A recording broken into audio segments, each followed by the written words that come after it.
Bonsoir. Nous sommes le mardi 20 avril 2021. Alors, l'association collective Justice Martinique est obligée de rebondir sur l'actualité parce que aujourd'hui, nous avons constaté que les policiers en Martinique ont manifesté devant le palais de justice. Pourquoi? En solidarité avec leurs collègues de l'Hexagone, puisque l'actualité parle, et il y a eu un procès avec,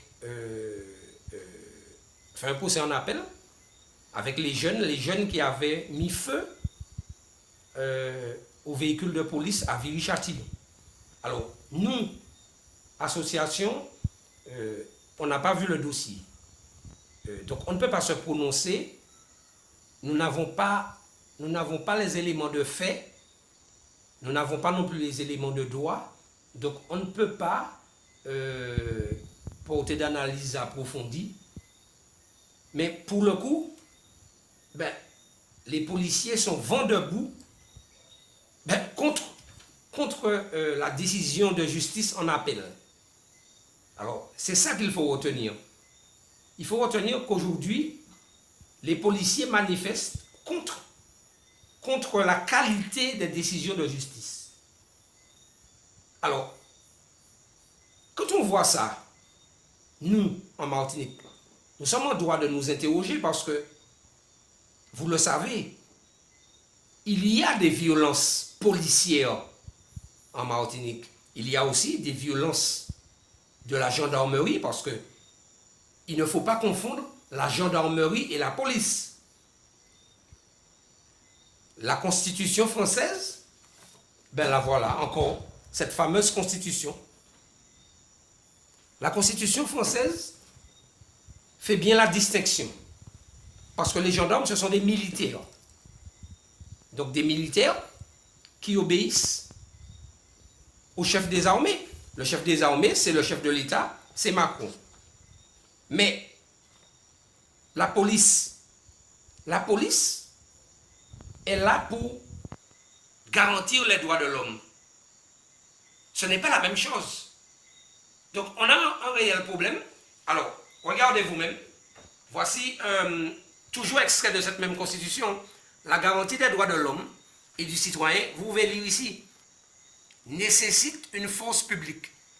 Cette force est donc instituée pour l'avantage de tous et non pour l'utilité particulière de ceux auxquels elle est confiée. Article 12. Je dis bien, et non pour l'utilité particulière de ceux auxquels elle est confiée. Alors, je crois que cet article doit vous alerter. Cet article doit permettre aux uns et aux autres de se poser des questions.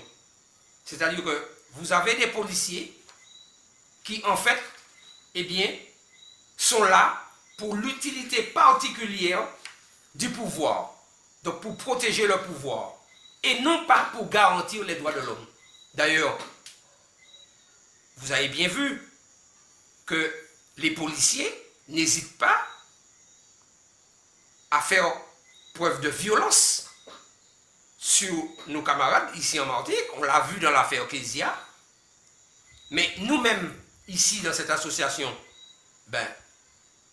nous l'avons vécu. Vous l'avez peut-être oublié, mais le 26 juin 2013, nous avons fait 48 heures de garde à vue, tout simplement parce que nous avons déployé une banderole à l'arrivée du Premier ministre, Jean-Marc Ayrault, et à l'époque, nous avons écopé de 48 heures de garde à vue et d'une comparution devant un tribunal correctionnel. Mais nous avons gagné en première instance. Vous voyez, les médias ne disent pas tout. Nous avons gagné en première instance.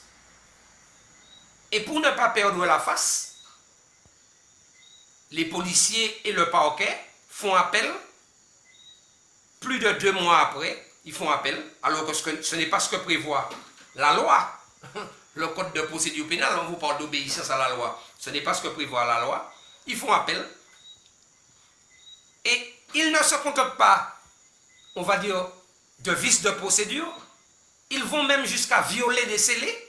Tiens, le ministère public, le parquet, c'est l'avocat général qui, en pleine audience, avoue avoir violé des scellés. Nous en avons la preuve. Vous voyez, on parle du parquet, c'est-à-dire Renaud Godel, enfin. Les mêmes. Et le président d'audience, Olivier Tell, eh bien, il trouve ça normal. Et il va même jusqu'à écarter la pièce à conviction principale de manière à infirmer la décision de première instance. Mais ce n'est pas fini. Cette affaire n'est pas finie. Donc, vous voyez que on vous parle de justice, mais on oublie aussi que les policiers ont un code de déontologie. Regardez. Voici le code de déontologie de la police, bizarrement, et de la gendarmerie. C'est-à-dire que ces gens-là font tout et n'importe quoi. Voilà, un fourre-tout. C'est-à-dire qu'on fait l'amalgame, on intègre à la fois la police et la gendarmerie. On vient de voir que les gendarmes sont des militaires et que la police, elle est là pour garantir les droits de l'homme. Donc, il n'empêche que, de par le code de déontologie, la force publique doit respecter un cadre, ne peut pas faire n'importe quoi. Et pourtant, je le disais en préambule, vous avez vu que des policiers manifestent devant le palais de justice parce que la plupart des gens, eh bien, ignorent ou ne font pas attention au fait que les problématiques surviennent parce que ceux qui sont justement en charge de garantir les droits de l'homme ou de protéger justement le peuple, ces gens-là violent leurs propres règles de déontologie. Et que ces gens-là, du fait qu'ils ont un uniforme, eh bien, ils se croient tout permis, ils se permettent tout et n'importe quoi, et le résultat, ben, c'est que à un moment donné, ben, les gens réagissent, parce que ces gens-là font preuve de violence, ils sont violents, alors ils se plaignent de violence des jeunes, mais eux-mêmes sont violents vis-à-vis de personnes qui manifestent pacifiquement, etc. Donc, voici la société dans laquelle nous sommes. Une société où, en principe, nous avons des droits et des devoirs. Et finalement, nous avons un gouvernement qui ne retient que les devoirs, mais qui oublie justement que cette constitution, ben, c'est l'ensemble des règles que la nation française s'est fixée à elle-même. Alors nous, on n'est pas là pour défendre leur constitution, mais on nous a intégrés dans une société. Et on demande à notre jeunesse d'obéir à la loi, de faire confiance à l'autorité, tiens. Mais peut-on faire confiance à un pouvoir qui lui-même viole les fondamentaux, qui lui-même viole les règles que la nation s'est fixée elle-même?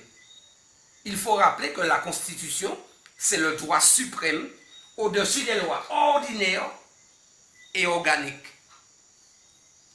Donc, on voit mal comment l'autorité, comment le pouvoir, comment M. Godel, comment M. Cazel, comment ces gens-là peuvent demander à une population de respecter la loi alors qu'au plus haut niveau, l'autorité, le pouvoir lui-même, viole et piétine sa constitution. Je vous remercie.